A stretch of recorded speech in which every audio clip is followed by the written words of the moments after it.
राम राम मंडळी, स्वागत आहे आपलं गावची चवमध्ये. तर मंडळी, आज बनवायची आहे आपल्याला पोषक तत्वांनी परिपूर्ण असणारी आयुर्वेदिक भाजी बरं का. आणि मंडळी, ही आयुर्वेदिक भाजी आपल्या शरीरासाठी फार महत्त्वाची असणार आहे बरं का. तर मंडळी, ह्या भाजीमध्ये आहे ना, लोह आणि अँटीऑक्सिडेंट घटक भरपूर आढळतो बरं का. केसी फायबर भरपूर आहे बरं का. आणि हीच मंडळी भाजी आहे ना, आपल्या हृदयासाठी फार महत्त्वाची आहे बरं का. तर ह्या भाजीमुळं जे आपली ठिसूळ हाडे असतात ना, ती बळकट करणारी ही भाजी आहे बरं का. मंडळी, आपल्या चेहऱ्यावर आहे ना भरपूर पुळ्या येत असतात बरं का. आणि काही काहींच्या चेहऱ्यावर आहे ना दाट दाट पुळ्या येतात. तर मंडळी, ही जर तुम्ही भाजी खाल्ली ना, तर तुमचा चेहरा एकदम क्लीन होणार आहे बरं का. आणि ह्या भाजीमुळं ज्या लहान लहान मुलांच्या चेहऱ्यावर हातावर ज्या घामोळ्या येतात ना, त्या घामोळ्या या भाजीने कधीच येणार नाही बरं का. म्हणजे ह्या भाजीमुळे ना आपली रोगप्रतिकारक शक्ती भरपूर वाढते. ह्या भाजीमध्ये फायबर जास्त असल्यामुळे ना आपलं रक्तदाब नियंत्रित राहतो बरं का. म्हणजे भरपूर अशी पोषक घटकांनी ही भाजी भरलेली आहे. तर मंडळी, ही भाजी आपण नक्कीच खाल्ली पाहिजे. तर मंडळी, ही आहे बरं का मोहरीच्या पानाची भाजी. भाग्यश्री, कवळे कवळे पानं घ्यायचे आहेत ना? हो, मस्त आहे. पहा, हिरवीगार, चवीला खूप छान भाजी लागते बरं का. ही आपल्या कोथिंबीरमध्ये भरपूर मोहरी उगली. तुम्ही म्हणता ना, आता हे मोहरीच्या पानाची नवीनच भाजी पोहू राहिलो आपण. पण आपण ह्या भाजीचं सेवन केलं पाहिजे. भरपूर आयुर्वेदिक फायदे आहेत बरं का. आणि मंडळी, ह्या मोहरीच्या झाडांची काय लागवड नसते बरं का. हिवाळ्यामध्ये आपोआप मोहरी उतरते. फुटलेल्या शेंगा लगेच त्या दुसऱ्या वर्षी लगेच उगतात. त्याला टाकायची गरज नाही. ही शेतामध्ये अशी उगती, जेव्हा आपल्या शेंगा असतात ना त्याच फुटतात आणि नंतर परत पुढच्या वर्षी त्याच उगतात.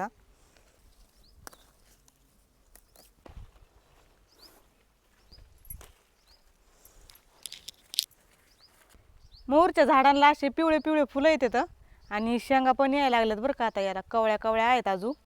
आणि छान अशी मोहरी निघती मग याच्यामध्ये वाळून निघल्याच्या नंतर. तीच आपण भाजीमध्ये वापरतो. आणि मंडळी, ह्या मोहरीच्या फुलावर सगळ्यात जास्त मधमाशा असतात बरं का. पहा ना हो, आता किती आल्यात. हे पहा किती बसल्यात. गच्च भरलेला आहे नाही का. हो, फुलामध्ये माशी बसतच असती. आणि आता हिवाळ्यामध्ये आहे ना, ऊस तोडायच्या टायमाला, ज्वारीच्या सोंगणीच्या टायमाला भरपूर मोहळ सापडत असते बरं. जेव्हा आपल्या शेतामध्ये मोहरी उगती का, तेव्हा आठवणीने खात जा, आठवड्यातून दोनदा तरी. तर चला, मी भरपूर असे पानं घेतलेले आहेत. मस्त अशी भाजी बनवू आपण. आपण भरपूर भाजी घेऊन आलो तर आता स्वच्छ धुवून घेऊ आणि नंतर चिरून घ्यायची आपल्याला. आणि मंडळी, ह्या भाजीवर अजिबात कीड वगैरे नसते बरं का या भाजीला. मंडळी, हे जे मोहरीचे पानं आहेत ना, ह्या पानामध्ये 20 ते 22 घटक आहेत बरं का. आणि ते घटक आपल्या शरीरासाठी फार महत्त्वाचे असतात. आता भरपूर महिला आहेत, त्या अशा कमेंट करतात की दादा, आमच्या लहान बाळांचं वजन वगैरे काही वाढत नाही. तर त्या मुलांना असं काही खायला भेटत नाही, जसं की दूध असू द्या, हावरे असू द्या, म्हणजे कॅल्शियम वाढवणाऱ्या वनस्पत्या असू द्या, घटक असू द्या. अशा जर भाज्या तुम्ही जर तुमच्या लहान मुलांना दिल्या ना, नक्कीच तुमच्या मुलांचं वजन वाढणार बरं का. वजन हे कशावर अवलंबून असतं? व्हिटॅमिन बी आणि व्हिटॅमिन सी हे घटक भरपूर महत्त्वाचे आहेत आपल्या लहान बाळांच्या शरीरामध्ये. आणि आपलं जे तोंड येण्याच्या समस्या आहेत ना, त्या सर्व व्हिटॅमिन बी आणि व्हिटॅमिन सी हे घटक कमी पडल्यामुळं आपलं तोंड येतं ना, बरोबर ना भाग्यश्री? हो, आपली सगळी भाजी धुवून झाली.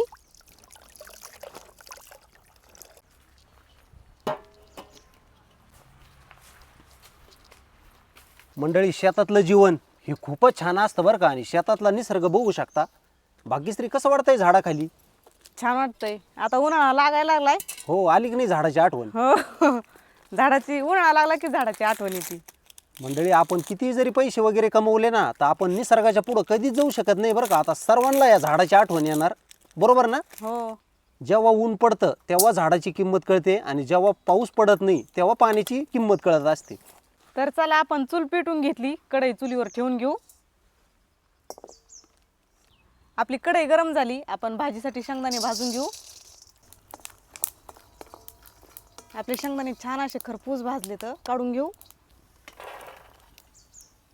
भाजीसाठी हिरव्या मिरच्या घेतल्या आता, त्या पण आपल्याला भाजून घ्यायच्या आहेत. आणि मंडळी, काल संक्रांत झाली बरं का. तुम्हाला मकर संक्रांतीच्या खूप खूप शुभेच्छा. आणि आपण आज ऊन जास्त पडल्यामुळे नवीन चूल मांडलेली आहे शेतामध्ये.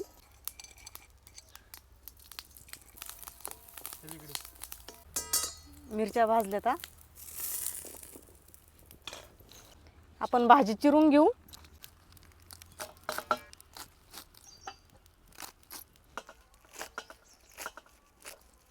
आणि जास्त जर कवळी असेल ना तशी शिजायला टाकली तरी चालते. आपली भाजी सगळी चिरून झाली, फुल परत भरून झाली बरं का. भरपूर अशी भाजी होणार आहे. कढई गरम झाली, आपल्याला ही भाजी शिजायला टाकायची, शिजून घ्यायची अगोदर.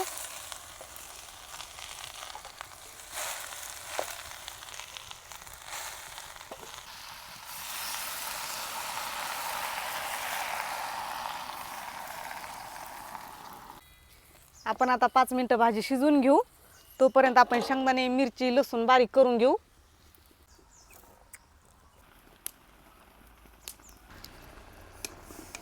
आपली भाजी चांगली शिजली, कढई गरम झाली.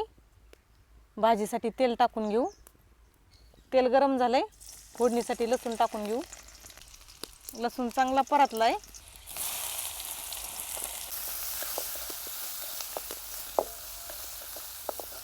कांदा चांगला परतलाय. आपण शिजून घेतलेली भाजी टाकून देऊ याच्यामध्ये.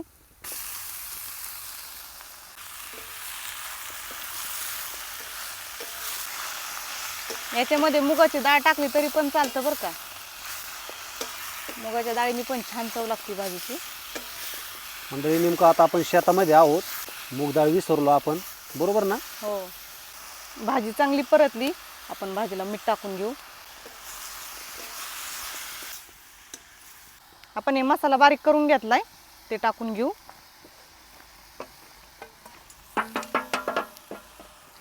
जास्त मसाला बारीक नाही करायचा बरं का, असा ठोसरच ठेवलेला आहे. ठोसर मसाला असला ना भाजीची चव छान लागते.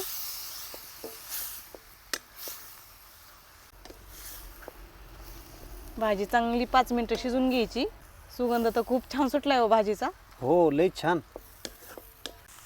आपली भाजी खाण्यासाठी तयार झाली. किती मस्त दिसते आणि चवीला पण अशीच छान लागते बरं का. आता तुम्ही आपल्या गरम गरम भाजीची चव घ्या. हो, जमल. कढई खाली उतरून घेऊ.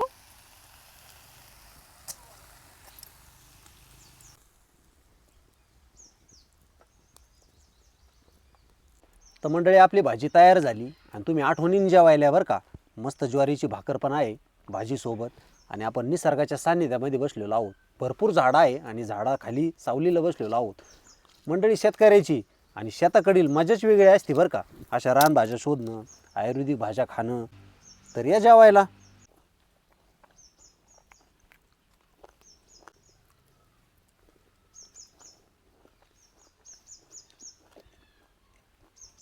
कशी झाली हो चवीला भाजी? खूपच छान झाली भाग्यश्री भाजी. छान झाली ना? हो मंडळी, चवदार. खूप म्हणजे खूप चवदार. चवीला छान लागते ना? लई छान लागते मंडळी भाजी आहे ना. भाग्यश्रीने ज्या पद्धतीने भाजी बनवली ना, खूपच छान झाली बरं का.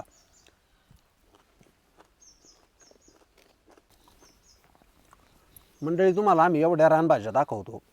हे अशा पद्धतीमध्ये खूप साध्या सोप्या बनावं लागतात बरं का रानभाज्या, तरच चवीला छान लागतात. मंडळी आता हिवाळ्याचे दिवस चालू आहेत बरं का. ही भाजी तुम्हाला सहज कुठं उपलब्ध होईल. नक्की आणा, नक्की बनवा. तर चला, तुम्हाला आजच्या मोहरीच्या पानांच्या भाजीचा व्हिडिओ कसा वाटला नक्की कमेंटमध्ये कळवा. आणि कुणी कुणी ही भाजी खाल्लेली आहे ते पण सांगा बरं का. आणि तुम्ही जर आपलं गावची चव चॅनल सबस्क्राईब केलं नसेल ना, सबस्क्राईब करा. व्हिडिओला जास्तीत जास्त शेअर करा. व्हिडिओला लाईक करा. तर चला पुन्हा भेटू आपण अशाच एका नवीन रेसिपीमध्ये. तोपर्यंत धन्यवाद.